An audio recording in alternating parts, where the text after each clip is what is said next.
Bagamat alam natin na maraming tatanggol o waring nais iligtas ang dating Speaker Martin Romualdez, dito sa ipaparinig ko sa inyo, mismong loyalist vlogger itong makikita natin at mapapagtanto natin na tinitira na rin siya. Ang pagkakasangkot niya dito sa mga bilyon-bilyong mga insersyon na itong ang pinag-ugatan ng talagang grabing korapsyon at katiwalian na marami talaga nagsasabi na marbilus, unthinkable. Bagamat hindi naman natin sinasabi ng mga nakaraan wala namang korap. Wala namang korupsyon na nangyayari. Mayroon. At kaya nga lang ay di ito talagang kapansin-pansin at kakaiba. Malayong malayo sa mga dati nang nagaganap na mga korupsyon, na mga nagiging kontrobersyal. Itong mga nangyaring ito na ngayon ngay kasalukuyang iniimbestigahan. Mapakongreso man yan, senado man yan, at siyempre itong ICI. Pero siyempre bago tayo papalaot sa topic natin yan, at at pag-usapan din itong ating nakaliligaya sa damdamin na title. O diba? Pansinin naman ninyo. At diba, ang saya niyan. Ang saya niyan mga kapinas, mga kabayan ko. At siyempre magandang araw po sa inyong lahat. Saan man sulok kayo ng Pinas naroroon, sumatin pong pagpapala para sa araw na to. Nagpupugay pong muli si Makatang Tambay. Ng puhunan ni mga logic ng buhay. Pa-subscribe po kung bago ka pa lang. At isang like naman dyan. Ito yung sinasabi natin na loyalist vlogger na tinitira na rin si dating Speaker Martin Romualdez. Pakinggan nyo ito. Dating Speaker Romualdez mukhang hindi matatapos-tapos ito, tuloy-tuloy ito. Kasi nga po ang paniniwala ni Tiangco, ang mga ginawa ni Saldico ay posibleng may kaalaman si Romualdez. Yan ang paniniwala ni Tiangco. Dahil sabi ni Congressman Tiangco, ang small committee na gumawa ng insertion sa ating mga budget ay yung grupo ni Congressman Saldico nung siya ang chairman ng Committee on Appropriation. At katulad din ang siya ang aking paniniwala, hindi magagawa ng Committee on Appropriation ang insertion ng small committee kung walang approval yan galing sa Speaker. Ang chairman ng mga committee sa Kongreso, bago yung gumalaw, meron niyang pagkukonsulta at merong approval yan sa Speaker. Kung gagawa yung mga yan ang hindi alam ng Speaker, paano pa naging Speaker yan? Paano pa naging boss yan yan? So hindi ko sinabing sangkot sa katiwalian, pero hindi rin pwede namang paniwalaan natin si Saldico lang at kanyang kasamaan ang gumawa ng insertion o gumawa ng small committee na tinutukoy ni Congressman Toby Tiangco ng Nabotas. Doon nagsimula ang insertion para lagyan ng pera ang program sa yearly budget, especially ang budget ngayong 2025. Ayan, malinaw na narinig natin. At itong vlogger na ito, pamilyar naman sa inyo kahit di ko pinakita tong video. Yung audio, alam niyo na kung sino itong vlogger na ito. Siyempre, kilala rin ito at sikat ito. Dati itong Angkorman sa Isiminay. Dati-rati ang mga tinitira lang nito sa kanyang mga vlog, walang iba kundi mga Duterte.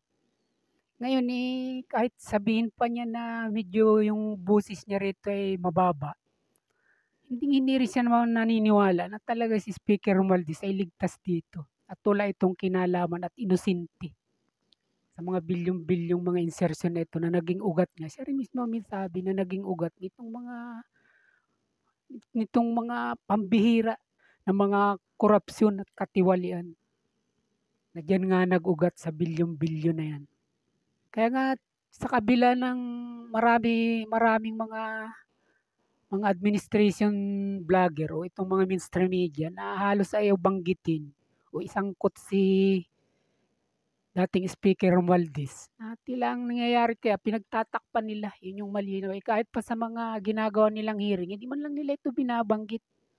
At ang katunayan, pagka ito binanggit, at minsan nga binanggit ito dyan sa hearing ni Senator Marcolita nung siya pa yung Blue Ribbon Committee chairman nito, agad na pinalitan yung kanilang Senate President at kasabay nun dinapalitan din siya bilang chairman ng Blue Ribbon na nag-iimbestiga nga para dito. Dito pa lang nakikita natin na talagang inililihis at tila ayaw isangkot dito si Romualdez sa usapin na ito ng mga bilyong-bilyong insertion na naging controversial nga dito sa 2025 budget natin. Pero ito, katulad nung narinig natin, siyempre hindi talaga nila kayang masikmura na ganun-ganun na lang. Na mangyayari yung mga bilyong-bilyon na yun, na mga insertion, na si Saldico lang ang may gawa. Dahil sabi nga niya, pag sa small committee, apat lang sila doon at sa panguna ni Speaker Martin Romualdez at saka nito ni Senate President Chess Escudero, Saldico at saka ito si Grace Poe. Nabuo nila ito. Itong mga insertion na ito ay doon ito pumasok at doon ito nadagdag. Pagkatapos, mahirap naman kung dito sa mga investigasyon na sinasagawa ng perming nadidin lang parati mga contractors, mga district engineers at si Saldico. O tapos ito na nga, di ba lumalalim nga yung investigasyon pati nga itong mga dumami na yung mga nasasangkot na mga pinangalanan ng mga senador.